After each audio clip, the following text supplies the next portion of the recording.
Welcome back to Under the Tights, powered by the one and only Heroes Comics here in Fresno with Shaw and Highway 41, where today is New Comic Book Day. Coming up at the end of the video, I'll tell you what books I'm into this week. But we're going to start by talking about the Antman and the Wasp movie trailer that was released this week. The big Hollywood premiere of Black Panther went down, and at that premiere, they showed for the first time scenes from the upcoming Antman and the Wasp movie, which of course is the follow-up to the 2015 Ant-Man film. There's a lot of movies coming out in 2018 that are comic book based, just about all of them owned by Disney.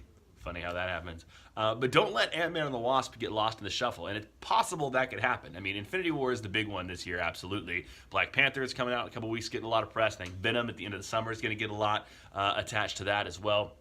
You got that Spider-Man cartoon coming at the end of the year, Deadpool this year. Ant-Man and the Wasp has potential to be that kind of sleeper, awesome buddy movie of 2018. And what's interesting to me about the Wasp being added to this movie is not that, I mean, she kind of has to be. They kind of go hand in hand, Ant-Man and the Wasp. But what's interesting is that they actually wanted to introduce this character before the Ant-Man movie. The original idea for Avengers, the first original Avengers movie, was to have Scarlett Johansson play Wasp. That was how that character was originally written, and over some rewrites and some new direction, they decided they would change that from Wasp to Black Widow, who she ended up playing. I think either way that would have gone well, but it's interesting because Wasp in the comics is an integral part of the Avengers, at least their beginnings. There's a large period of time where she just disappears, but she was there kind of at the foundation of the superhero team known as the Avengers. She actually came up with the name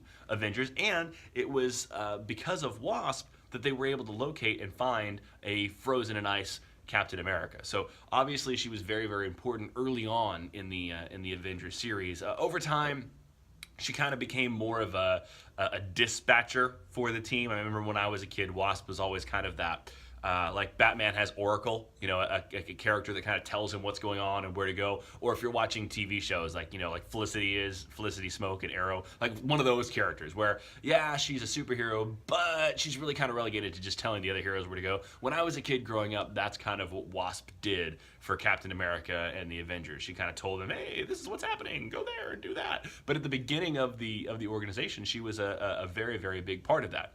Pardon the pun. Of course, her powers are just like Ant-Man. She can shrink, or she can grow really, really large. When she shrinks down to under 4 feet, she grows wings and can fly, and she's got blasters, which he doesn't have. But by and large, all kind of the same thing. But again, like I said, it was interesting to me that they decided to go away from her at the beginning and then bring her back around into the MCU at this point in time. Because of her origins with the Avengers, I would imagine that moving forward, Wasp is going to play a pretty big role in upcoming Avengers storylines, maybe even a bigger role than Paul Rudd's Ant-Man, to be honest, because over the course of the historic context, she's a bigger part of the team than really he was. So we'll see what happens. I don't think that it's going to change a whole lot for what's going on in Infinity War. I have a feeling, matter of fact, I think I read just the other day that she will be involved in that story, but it seems like it's going to be kind of from the distance. But I think the entire MCU is going to go through a reset after Infinity War, based on what I know about the way that story goes in the comics. Again, if you want to know that, we did an Under the Tights about Infinity War a few months back. You can check that out if you want. But based on what I know about the story in the comics, there are going to be some people who don't make it out of that story. And I think they're going to kind of go with a reset for the actors and their contracts and the characters that they're going to build this universe around.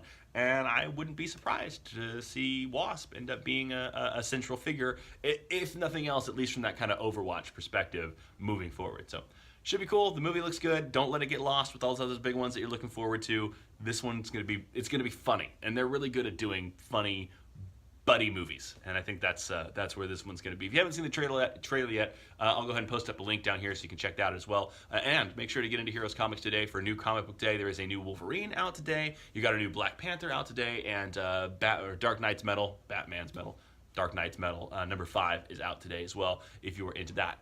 And again, I'll remind you, if you didn't get Doomsday Clock number 3, it came out last week, you might want to get on that as well.